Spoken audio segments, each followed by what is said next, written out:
Hi guys, welcome back.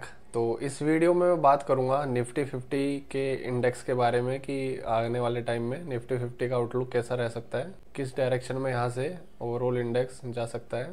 तो उसके लिए सिंपली बस हिस्टोरिकल डेटा चेक करेंगे कि किस तरीके से निफ्टी 50 की डायरेक्शन रही है ओवर द टाइम। तो 2015 से स्टार्ट करते हैं, तो 2014 के आसपास से स्टार्ट करते हैं। तो अगर देखें तो यहाँ पे 2015 से सीधा एकदम रैली आई, मार्केट ओवरऑल बहुत अच्छे तरीके से ऊपर गया। इसी टाइम में जनरली जो रिटेल इन्वेस्टर्स या फिर जो नए नए लोग आते हैं वो इन्वेस्ट करते हैं, और उसके टाइम के बाद मार्केट में एक करेक्शन आती है, और तो या तो मार्केट साइडवेज चला जाता है, नीचे चला जाता है। तो यहाँ पर भी ऐसे ही हुआ। इसके बाद मार्केट नीचे जाना स्टार्ट हुआ और फिर से यहाँ पर सेम लेवल पर आने के लिए लगभग 600 दिन यानी कि लगभग 1.5 साल से भी थोड़ा ज़्यादा टाइम लगा दिया।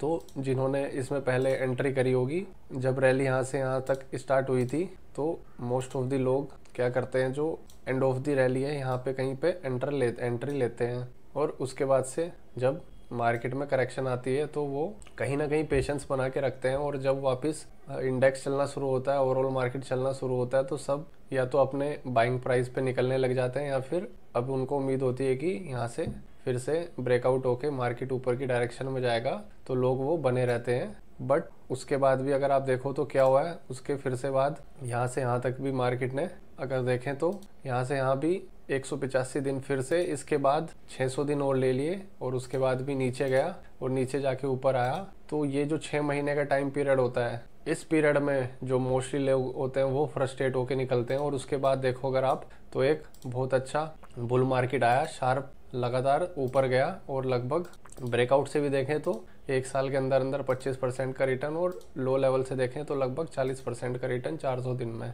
उसके बाद अगर हम देखें तो फिर कुछ टाइम बाद क्या हुआ, फिर से ही ऐसे ये जो ओवरऑल रैली बनी यहाँ के आसपास कहीं ये ख़त्म हुई। इसके बाद फिर क्या हुआ, मार्केट में फिर से लोग एंट्री लेते हैं, और इस टाइम यहाँ पे ये हाई बना इसका। इस टाइम तो ज़्यादा मार्केट में करेक्शन नहीं आई अगर देखें तो, बट ऊपर नीचे कंसोलिडेशन होते होते लगभग वही 550 दिन के आसपास लगभग 1.5 साल तक मार्केट यहीं पे ऊपर नीचे करके कंसोलिडेट होता रहा। तो जिन्होंने यहाँ पे कहीं इन्वेस्ट किया तो 1.5 साल तक उन्होंने अपने पोर्टफोलियो को पहले डाउन देखा, और फिर 1.5 साल बाद भी सेम वैल्यू पर ही उनका पोर्टफोलियो था। और उसके बाद अब ब्रेकआउट की उम्मीद लगी, बट फिर से सबको निकालने के लिए मार्केट यहाँ पे नीचे जाना था। बट अनफॉर्चुनेटली कोविड का टाइम भी यही था, तो यहाँ से एक्सपेक्टेड तो था कि मार्केट थोड़ा सा नीचे जाके ऊपर आएगा और फिर से चलना शुरू करेगा। But due to the corona virus ये काफ़ी ज़्यादा नीचे चला गया यहाँ से।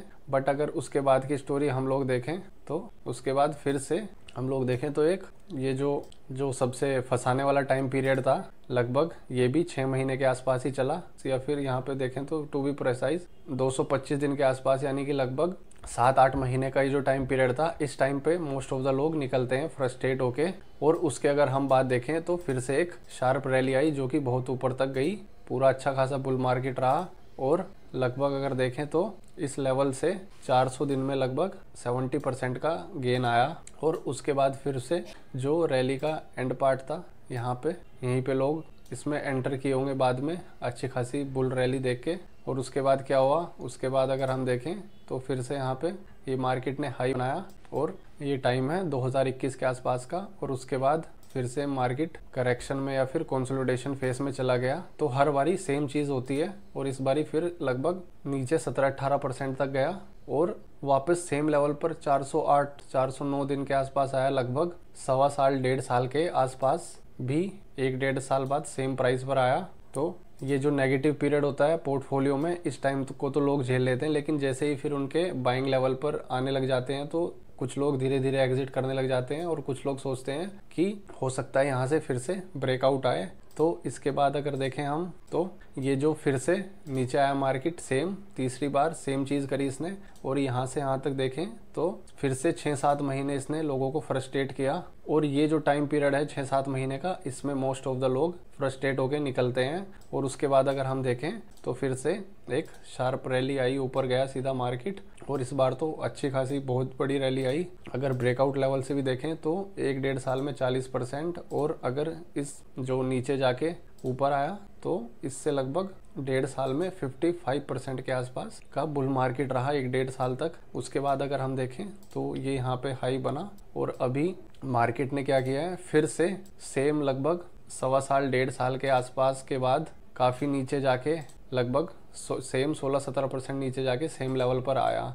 तो अब धीरे धीरे बहुत से लोगों का पोर्टफोलियो जिस लेवल पर उन्होंने स्टॉक्स खरीदे थे, यहाँ पे कहीं पे सबने खरीदे होंगे, तो कुछ टाइम नेगेटिव रहा और अब जाके उनकी बाय वैल्यू के जैसे ही आसपास आ रहा है। और अगर हम देखें तो ये तो सिर्फ निफ्टी 50 की बात है। अभी तक काफ़ी लोगों के जो इंडिविजुअल स्टॉक्स हैं वो तो अभी भी अपने बाइंग लेवल पर नहीं आए, बट जैसे यहाँ पे ऑल टाइम हाई टच कर रहा है तो अब सबको क्या लग रहा है कि फिर से अब बुल मार्केट आएगा और यहाँ से रैली स्टार्ट होगी। बट जैसा कि हमने 2-3 बार पहले देखा कि हर बार सेम चीज़ होती है, इसके बाद एक फ्रस्ट्रेशन का टाइम आता है जो कि जनरली 6-7 महीना रहता है। तो यहाँ से अभी 6-7 महीना क्या हो सकता है, ये यहाँ से सेम जो हमेशा कप विद हैंडल पैटर्न बनाता है वैसा बनाएगा। 5-6 महीने हो सकता है ऊपर नीचे करता रहे, या फिर हो सकता है यहीं पे ज़्यादा करेक्शन न दे, ऐसे 5-6 महीने तक जाता रहे।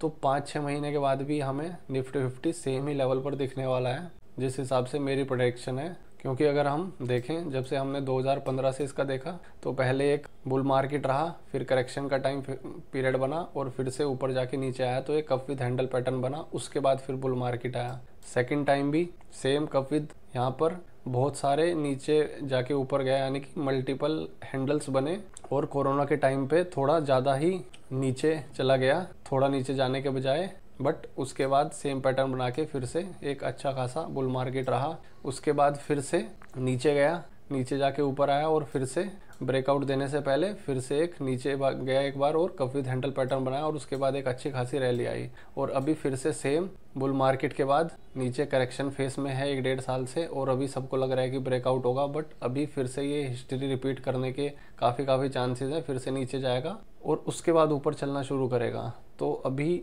अगर आप मेरे हिसाब से इसमें फुली इन्वेस्टेड हैं right now in the market, तो अभी आपको थोड़ा और फ्रस्ट्रेट कर सकता है। अगर आपके पास कैश है तो अभी सारा पैसा ना इन्वेस्ट करके यहाँ से थोड़ी करेक्शन दिखे तो उस टाइम पर आप अपने स्टॉक्स एवरेज कर सकते हो या फिर फ्रेश एंट्रीज ले सकते हो। बट जैसा कि हिस्टोरिकल डाटा के हिसाब से रहा है, ये जो टाइम पीरियड होता है इसके बाद जो बुल मार्केट आएगा वो काफ़ी शार्प आएगा और अच्छा खासा गेन देगा काफ़ी कम टाइम में, आने वाले 1-1.5 साल में। तो अभी नवंबर दिसंबर चल रहा है, तो लगभग मेरे हिसाब से 6 महीने अगर हम ऑन एन एवरेज मान के चलें तो अप्रैल मई के बाद अच्छा खासा ब्रेकआउट और बुल मार्केट देखा जा सकता है। बट 4-5 महीने तो मुझे लगता है स्टॉक यहीं पे अप एंड डाउन कर सकता है, या फिर हो सकता है कुछ लोगों को ट्रैप करने के लिए थोड़ा ऊपर जाए और फिर से नीचे आके जाए। तो इस चीज़ के पूरे चांसेस हैं। बट वैसे तो ये मार्केट है, यहाँ कुछ भी हो सकता है, but market always works in a similar way. I found that कि अगर सीधा सीधा ऊपर जाएगा तो सारे लोग इसमें पैसा बना लेंगे, बट हर बार यही होता है, ऊपर जाता है फिर करेक्शन के टाइम पे नीचे आता है और इस टाइम पे लोगों को फ्रस्ट्रेट करता है, और फिर वापस जब सेम लेवल पर आता है तो इस टाइम तक लोगों के फ्रस्ट्रेशन फिर भी कहीं ना कहीं उनको लगता है कि अब चलना शुरू होगा, तो उनके अंदर पेशेंस होता है फिर भी। लेकिन इसके बाद का जो ये 5-6 महीने का टाइम पीरियड होता है, ये एक्चुअल में लोगों को एग्जिट करवा देता है मार्केट से लॉस में, या फिर एट सेम प्राइस जिस प्राइस पे उन्होंने स्टॉक्स खरीदे थे, और उसके बाद अचानक से मार्केट एकदम ऊपर चलता है। But let's see what will happen from here. इस वीडियो में इतना ही, मिलते हैं अगली वीडियो में। Thanks for watching.